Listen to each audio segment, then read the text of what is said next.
اگرچہ ان کی نظموں کی حیت اور تکنیک اردو نظم کی کاری کے لیے نئی اور انوکھی چیزیں، لیکن انہوں نے زبان کے کلاسیکی اسلوب کو بھی مد نظر رکھا، یعنی کہ اپنی روایت سے مکمل تعلق نہیں توڑا۔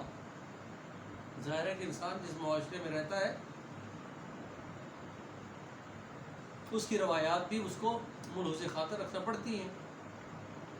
انہوں نے قوافی کا ایسا نظام مرتب کیا جو نظموں کی داخلی ضرورت نظر آتی ہے۔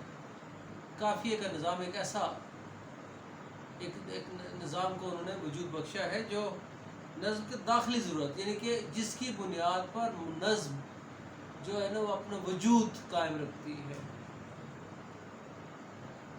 اقبال کے یہاں تک پہنچتے پہنچتے نظم میں کہ یہ ایک فنی فکری تبدیلی رونما ہو چکی تھی، لیکن بہرحال اردو میں نظم سیدھی سادی اور آزادی سے سمجھ میں آنے والی چیز تھی۔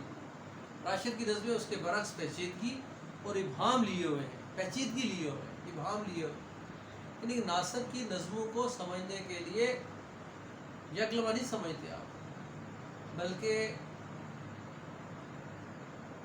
جو اس میں ابہام ہے، یعنی ان کی نظموں میں جو اظہار میں جو آپ براہ راست بات یعنی کہ آپ کو جو اگر سمجھنا چاہیں تو وہ اس کو آپ کو براہ راست سمجھ نہیں آئے گی، بلکہ اس کے پس منظر میں جو اس کی روح چھپی ہوئی ہے، جو رویے چھپے ہوئے ان تک پہنچنا، اس کے لیے کچھ کوشش کاوش کرنا پڑے گی۔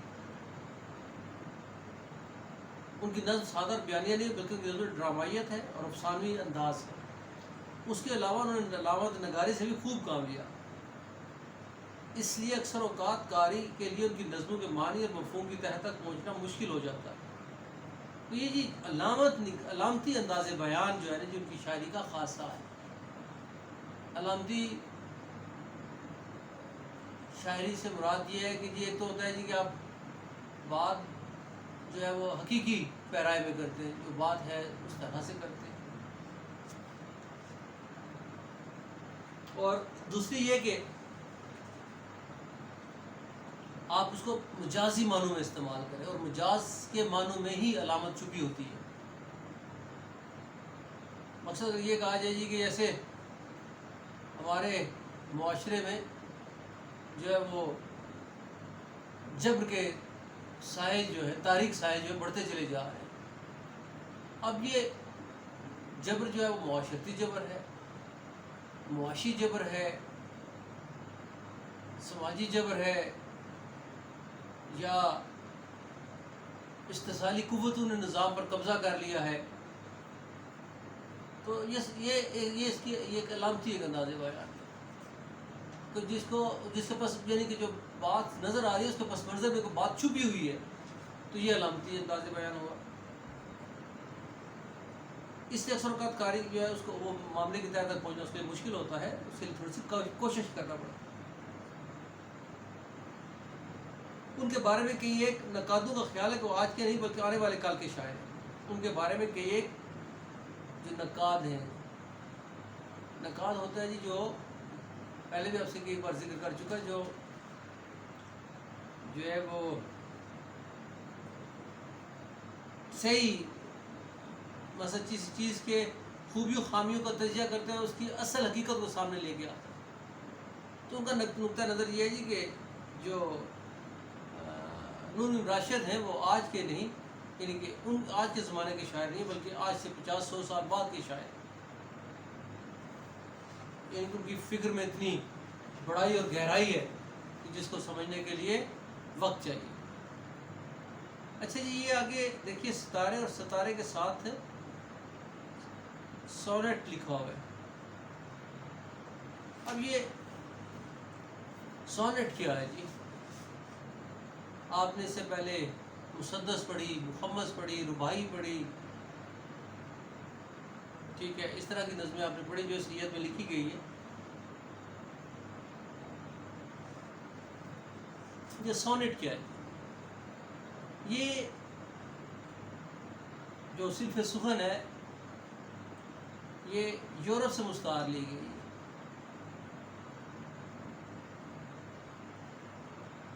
تو ویسے یہ چیز وہاں سے آئی ہے، اور جہاں پر ایک اضافی بات کرتا چلوں کہ ابھی جو میں نے علامتی بات کی تھی آپ سے، علامت نگاری میں وہ استعاراتی انداز بیان ہوتا ہے، مقصد جو ہے وہ استعارے میں بات ہوتی ہے. تو اب وہ استعارے کہاں کا استعمال ہوئے، علامتیں کہاں کا استعمال ہوئی ہیں، اور کو کس طرح سے ایکسپلین کرنا ہے، جب ہم تشریحات پر آئیں گے تو زیادہ بہتر طور پر وضاحت کر سکوں اور آپ بہتر طور پر سمجھ سکیں گے. تو یہ طالبی ایک شاعر تھے جی، پیٹراک انہوں نے سے رواج دیا تھا. اس کے یہ سونٹ جو ہوتی ہے، جو نظم ہوتی ہے، اس کے دو حصے ہوتے ہیں. پہلے حصے میں موضوع کا تعارف کرایا جاتا ہے،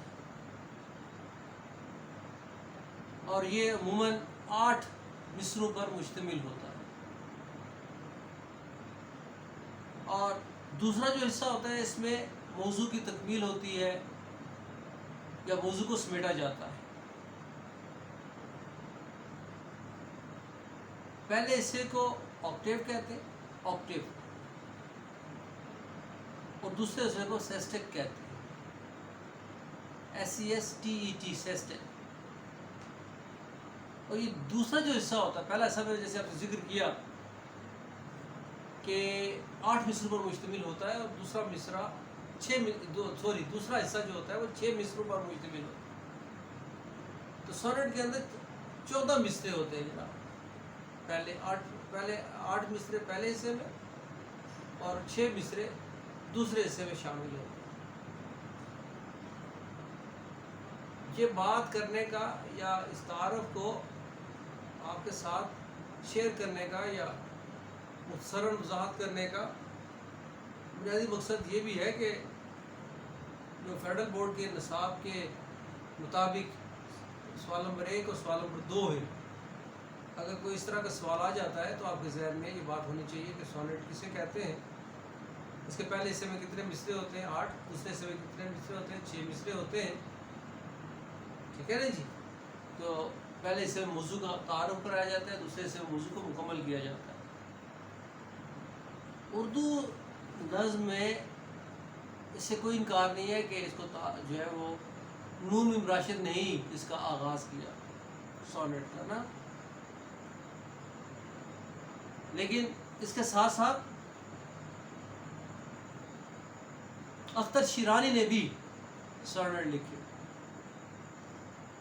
بلکہ ایک اعتبار سے اختر شیرانی کو اردو ادب میں پہلا سونٹ شاعر کہا جا سکتا ہے. وہ اس اعتبار سے کہ ان کے جو تھا، جو ان کی نظم تھی، پہلی نظم ان کی شائع ہوئی، تو اس اعتبار سے ان کو کہا جا سکتا ہے. اب آتے جی نظم کی طرف. میں ریڈنگ کرتا ہوں، ذرا ایک نظر دیکھ لیجئے. نکل کر جوئے نغمہ خلد زار معجم سے، فضا کی وسعتوں میں ہے رواں آہستہ آہستہ، بے سوئے نوحہ آباد جہاں آہستہ آہستہ، نکل کر آ رہی ہے گلستان ترنم سے. جو بولتے ہیں نہر کو، خود جنت کو، معجم ستارے.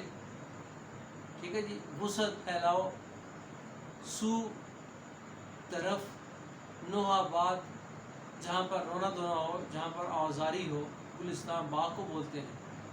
ستارے اپنے میٹھے مد بھرے ہلکے تبسم سے کیے جاتے فطرت کو جواں آہستہ آہستہ، سناتے ہیں اسے ایک داستاں آہستہ آہستہ. دیار زندگی مدہوش ہے ان کے تکلم سے، تکلم گفتگو. یہی عادت ہے روز اولین سے ان ستاروں کی، چمکتے ہیں کہ دنیا میں مسرت کی حکومت ہو، چمکتے ہیں کہ انسان فکر ہستی کو بھلا ڈالے. لیے ہے یہ تمنا ہر کرن ان نور پاروں کی، کبھی یہ خاکدان گہوارہ حسن و لطافت ہو، کبھی انسان اپنی گمگشتہ جنت کو پھر پا لے. تو اس نظم کو میں نے آپ سے ریڈنگ کی، اس کو سمجھنے کی کوشش کیجئے گا. جو علامتی پس منظر ہے وہ ذرا سمجھنے کی کوشش کیجئے گا کہ جو ہے وہ ستارے جو ہے وہ انسان کی زندگی کو دیکھتے ہیں اور اس کی زندگی پر ایک نگاہ دوڑاتے ہیں کہ یہ وہ انسان ہے جو کبھی جنت میں رہتا تھا اور جنت کی فضاؤں میں یہ آباد تھا. وہاں سے زمین پر اس کی آمد ہوئی اور یہاں پر زندگی اس کے لیے عذاب مسلسل بن کر رہ گئی. اور آج وہ اس جنت کی جستجو میں ہے جو اس سے بچھڑ گئی ہے، جو اس سے جدا ہو گئی۔ یہ اس کا ایک کہہ لیجیے کہ تعارف ہے جو میں آپ سے شیئر کر رہا ہوں، لیکن یہ ہے کہ مفصل اس پر بات ظاہر ہے کرنا ہے اور ہونی چاہیے۔ انشاءاللہ کل ہماری پھر ملاقات ہوگی اور پھر ایک نئے سلسلے سے اس کو ہم پڑھیں گے۔ تھینک یو، اللہ حافظ۔